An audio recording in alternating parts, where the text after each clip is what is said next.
Salam jumpa para pemirsa online sekalian. Selamat bertemu dengan saya, Agus Kuncoro, Certified SCM ITC, yang akan menyampaikan sebuah kajian tentang solusi strategi pengadaan dan keuangan pada akhir tahun anggaran. Saya adalah anggota Dewan Pendiri Pusat Pengkajian Pengadaan Indonesia.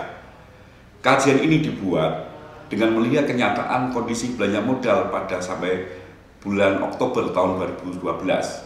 Meskipun penyerapan APBN lebih baik daripada tahun sebelumnya, namun kondisi serapan belanja modal masih sangat rendah, sekitar 30%. Rendahnya serapan belanja modal ini terjadi karena paket-paket masih menyerap uang muka atau termin. Namun ada juga paket yang masih dalam proses pelelangan dan menunggu pengesahan APBN perubahan. Untuk paket-paket yang masih menunggu pelelangan, maka waktu pelaksanaan menjadi sangat terbatas. Waktu pelaksanaan pekerjaan harus selesai pada akhir tahun 2012. Kita akan menghadapi sebuah dilema pada sebuah akhir tahun. Seolah-olah negara ini harus berhenti pada pukul 23.59 dan dibuka lagi pada akhir jam 00.01 tahun berikutnya. Karena kondisi akhir tahun ini, setiap tahun pemerintah menghadapi sebuah langkah-langkah akhir tahun yang biasanya diatur oleh Direktorat Jenderal Perbendaharaan. Langkah akhir tahun itu mensyaratkan pembayaran dilakukan lebih awal sebelum akhir tahun, biasanya di pertengahan bulan Desember. Untuk penggunaan APBD, Peraturan Menteri Dalam Negeri selama ini tidak mengenal langkah-langkah akhir tahun anggaran.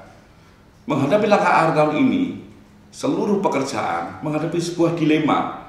Dilema karena pekerjaan belum bisa diselesaikan tepat pada waktunya. Dilema karena waktu pelaksanaan terbatas sehingga pekerjaan belum selesai pada akhir kontrak. Yang akhir kontrak itu biasanya berakhir pada tanggal 3 Desember. Dilema ini menghasilkan dua buah kemungkinan yang sama-sama berat. Pilihan pertama adalah pemutusan kontrak sepihak atas pekerjaan yang belum selesai. Pemutusan kontrak ini akan mengakibatkan proyek-proyek berhenti atau mangkrak dan penyerapan anggaran menjadi lebih rendah dari yang diharapkan. Kemungkinan kedua, ada bentuknya tapi susah dicari buktinya, yaitu membuat berita acara serah terima yang fiktif, seolah-olah pekerjaan sudah diselesaikan, seolah-olah target sudah tercapai, supaya penyerapan maksimal. Namun pada yang sama, sebenarnya BPK menghadapi kondisi ketidakpastian untuk mengamankan pembayaran yang telah dilakukan, padahal pekerjaan belum selesai. Kita kembali pada tahun 2011 pada bulan Desember.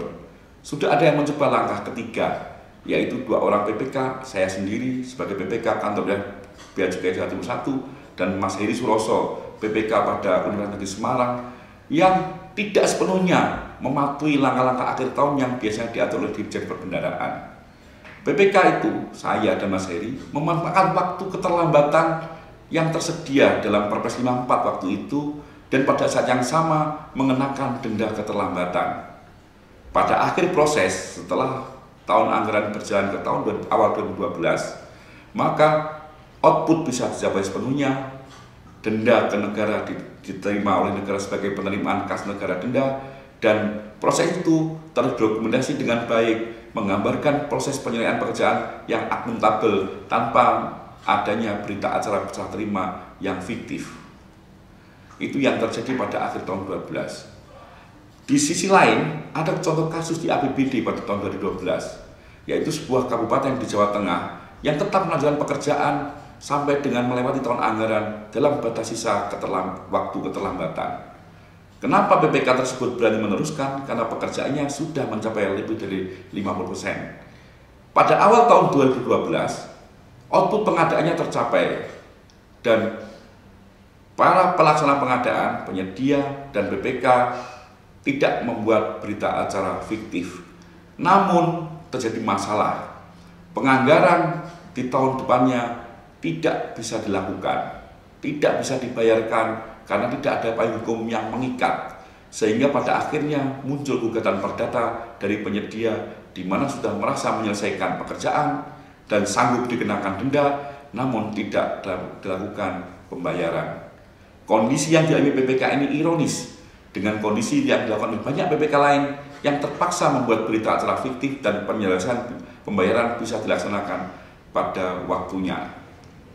Nah, Kita berbahagia pada bulan Desember tahun lalu, tahun 2012, Presiden mengeluarkan Perpres 70 tahun 2012 yang merupakan perbaikan dari Perpres 54 tahun 2010. Pasal 93 ayat 1A Perpres ini memberikan kewenangan kepada BPK untuk mengambil keputusan apabila pekerjaan tidak dapat diselesaikan pada akhir masa pelaksanaannya, memberikan kewenangan kepada BPK untuk menilai kemampuan penyedia.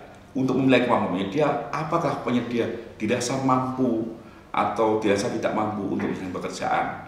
Kewenangan ini sebenarnya sama dengan yang ditempuh oleh BPK tahun 2011 yang saya tempuh dan yang ditempuh oleh Mas Heri Suroso. Perpres 70 memberikan waktu keterlambatan 50 hari kalender, meskipun sebenarnya batas akhir keterlambatan adalah setinggi-tingginya sampai dengan jaminan pelaksanaan habis. Dalam periode keterlambatan, penyedia dikenakan denda keterlambatan sebesar 1/10 dari kontrak atau bagian kontrak yang diatur dalam kontrak itu sendiri.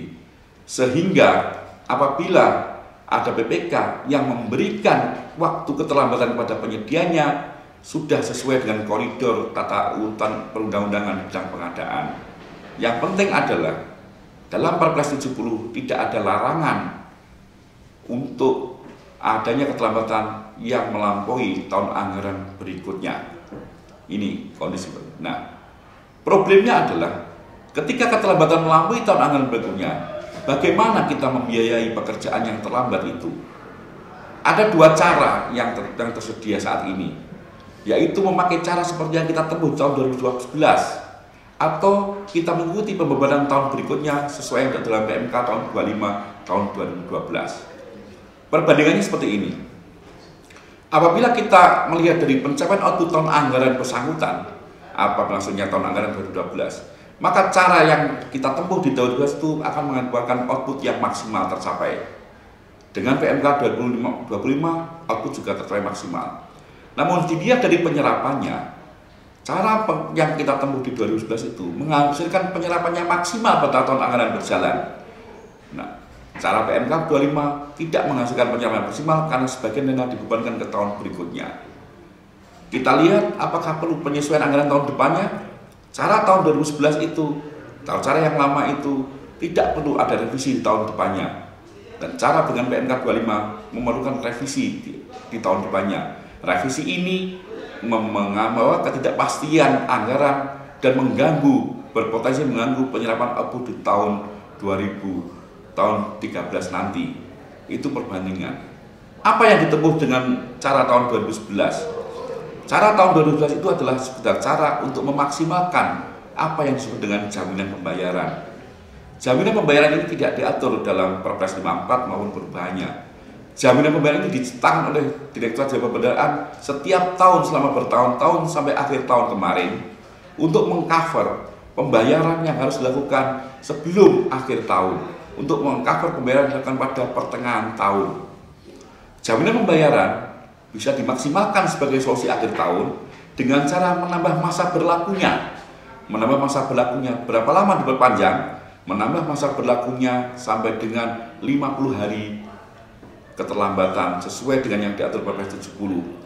Secara substantif tidak ada potensi kerugian negara dengan penggunaan jaminan pembayaran karena jaminan pembayaran sama substansinya dengan jaminan uang muka. Ini simulasi yang akan kita bikin dengan memanfaatkan jaminan pembayaran. Kita akan masuk sebelum batas akhir penerbitan SPMLS. Batas akhir tahun ini adalah ditetapkan 17 Desember 2012. Sebelum batas akhir, BPK harus mengajukan permintaan pembayaran atas sisa pembayaran yang belum selesai.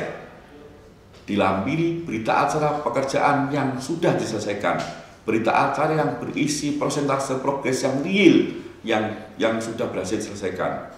Sisa pekerjaan yang belum diselesaikan di-cover dengan jaminan pembayaran yang nilainya sebesar kekurangan pembayaran dan masa berlakunya 50 hari sampai 50 hari keterlambatan, 50 hari kalender setelah masa akhir kontrak. Itu langkah pertama. Langkah kedua adalah pada saat akhir kontrak sebelum masa akhir tahun anggaran. Jika memang pekerjaan bisa diselesaikan sebelum akhir kontrak, maka BPK bisa membuat berita acara 100%. Jika pekerjaan belum diselesaikan, BPK punya kewenangan. Apakah melakukan pemutusan sepihak jika dianggap penyedia tidak mampu menyelesaikan? Atau jika penyedia dianggap mampu menyelesaikan, meminta kepada penyedia untuk memperpanjang jaminan pelaksanaan dan menyelesaikan sisa pekerjaan dalam waktu yang tersedia, yaitu 50 hari berikutnya. Kita akan berandai-andai pada saat pekerjaan diselesaikan di tahun anggaran depannya. Jika pekerjaan diselesaikan di tahun anggaran depannya pada bulan Januari atau awal Februari, pekerjaan selesai 100% dibuat berita acara serah terima. Pada saat itu juga BPK menghitung denda keterlambatan. Penyedia menyetor keterlambatan dana tersebut. Setelah penyedia membayar atau menyetor dana keterlambatan, maka BPK mengembalikan jaminan pembayaran. Dengan demikian, pada saat itu output tercapai, denda kepada negara terbayar, tidak ada yang dirugikan bagi dari sisi penyedia.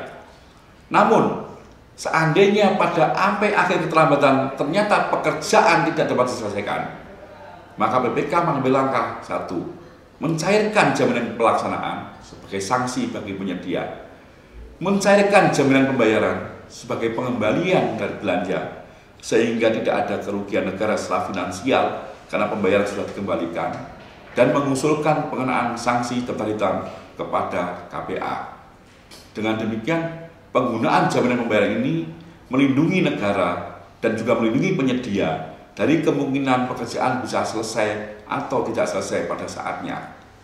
Nah, namun strategi ini masih menyimpan problem pada mekanisme keuangan meskipun pada mekanisme pengadaan selesai. Sehingga strategi pengadaan keuangan itu seharusnya ada strategi sebagai dari sebuah pemerintah, strategi presiden sebagai pemegang kekuasaan tertinggi keuangan negara. Untuk pelaksanaan APBN, langkah-langkah akhir tahun ini bisa memasukkan strategi pengadaan ini sebagian dari langkah-langkah akhir tahun yang biasanya diatur oleh Direktorat Jenderal Perbendaharaan. Langkah-langkah akhir tahun seharusnya tidak memaksa BPK atau KPA untuk melakukan pemutusan kontrak sepihak. Dari sisi pelaksanaan APBD, strategi ini bisa dituangkan dalam peraturan Menteri Dalam Negeri sehingga menjadi acuan seluruh pemerintah daerah dalam menyusun peraturan daerah mengenai pelaksanaan APBD. Demikian sekilas strategi yang dapat saya sampaikan. Informasi lebih jelas apabila ingin mendapatkan lebih lanjut atau tanya jawab, silakan hubungi kami di Pusat Pengkajian Pengadaan Indonesia atau di situs saya guskun.com. Terima kasih.